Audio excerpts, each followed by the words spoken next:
क्या आप जानते हैं कि 46% स्टूडेंट्स असली और फेक न्यूज़ में फ़र्क नहीं कर पाते। हम खुद को बहुत स्मार्ट समझते हैं, लेकिन इंटरनेट पर हर दिन हमें बहुत आसानी से बेवकूफ़ बनाया जा रहा है।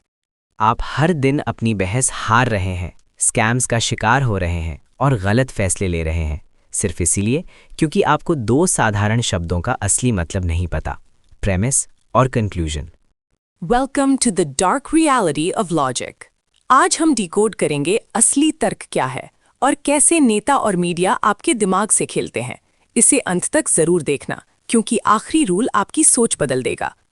लॉजिक सिर्फ फिलॉसफी की किताबों में नहीं होता, ये आपके दिमाग का ऑपरेटिंग सिस्टम है। आप जो भी सुनते हैं, हर आर्ग्यूमेंट के दो हिस्से होते हैं, पहला प्रेमिस और दूसरा कंक्लूजन।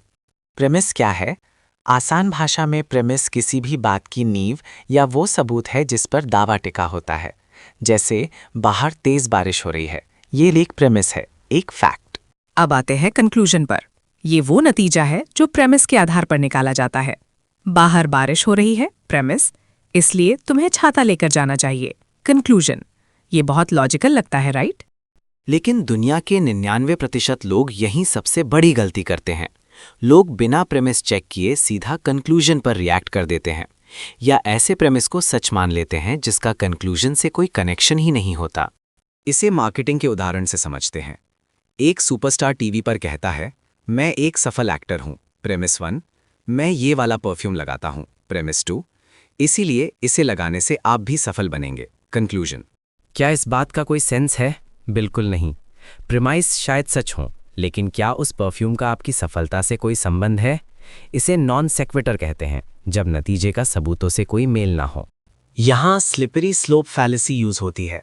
राजनेता कहेंगे, अगर हमने ये नया नियम पास होने दिया, प्रेमिस, तो देश बर्बाद हो जाएगा और अराजकता कहलेगी, कंक्लूजन। आम इंसान सीधा अराजकता सुनकर डर जाता है, लेकिन जरा प्रेमिस को देखिए। क्या कोई सॉलिड सबूत है कि सिर्फ एक नियम बदलने से देश बर्बाद हो जाएगा? नहीं, ये कंक्लूजन एक छूटे प्रेमिस पर टिका है। एक और आम तरीका है एड होमिनेम। जब लोगों के पास लॉजिक नहीं होता तो वो सीधा आप पर पर्सनल अटैक करते हैं। वो कहेंगे, तुम तो अभी बच्चे हो, तुम्हारी बात क्यों सुने। यहाँ आपके आर्ग्यूमेंट को इग्नोर करके आपको ही झूठा प्रेमिस बना दिया जाता है। रिसर्च बताती है कि जो लोग एनालिटिकल थिंकिंग नहीं करते और इमोशंस पर भरोसा करते हैं, वो आसानी से फेक न्यूज़ का शिकार होते हैं। जब आप प्रेमिस पर सवाल उठाना छोड़ देते हैं तो आप सिस्टम की कठपुतली बन जाते हैं। आप फालतू सामान खरीदते हैं, मैनिपुलेट करने वालों को वोट देते हैं और इलॉजिकल बातों से सहमत हो जाते हैं। इस माइंड कंट्रोल से कैसे बचें? रूल नंबर 1, हमेशा प्रेमिस को आइसोलेट करो।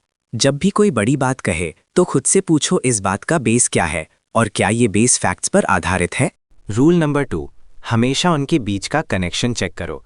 अगर प्रेमिस सच भी है तो क्या वो उसी सटीक कंक्लूजन तक पहुंचता है? अगर नहीं तो वो आर्ग्यूमेंट एकदम कचरा है। आपको बस सही सवाल पूछना है। शुरुआत में मैंने बताया था कि 46% स्टूडेंट्स फेक न्यूज़ को नहीं पहचान पाते। जानते हैं क्यों? क्योंकि इंटरनेट पर लोग भड़काऊ हेडलाइंस देखकर तुरंत रिएक्ट करते हैं। वो कभी आर्टिकल का आधार चेक ही नहीं करते। अगली बार जब भी कोई आपसे बहस करे या मैनिपुलेट करने की कोशिश करे तो गुस्सा मत होना, शांति से पूछना, तुम्हारी इस बात का प्रेमिस क्या है। यकीन मानिए, उनके पसीने छूट जाएंगे। अगर आपको लगा कि आपके सोचने के तरीके में कुछ बदलाव आया है तो इसे दोस्तों के साथ शेयर करें, वीडियो को लाइक करें और चैनल को सब्सक्राइब करें। Stay logical, stay sharp.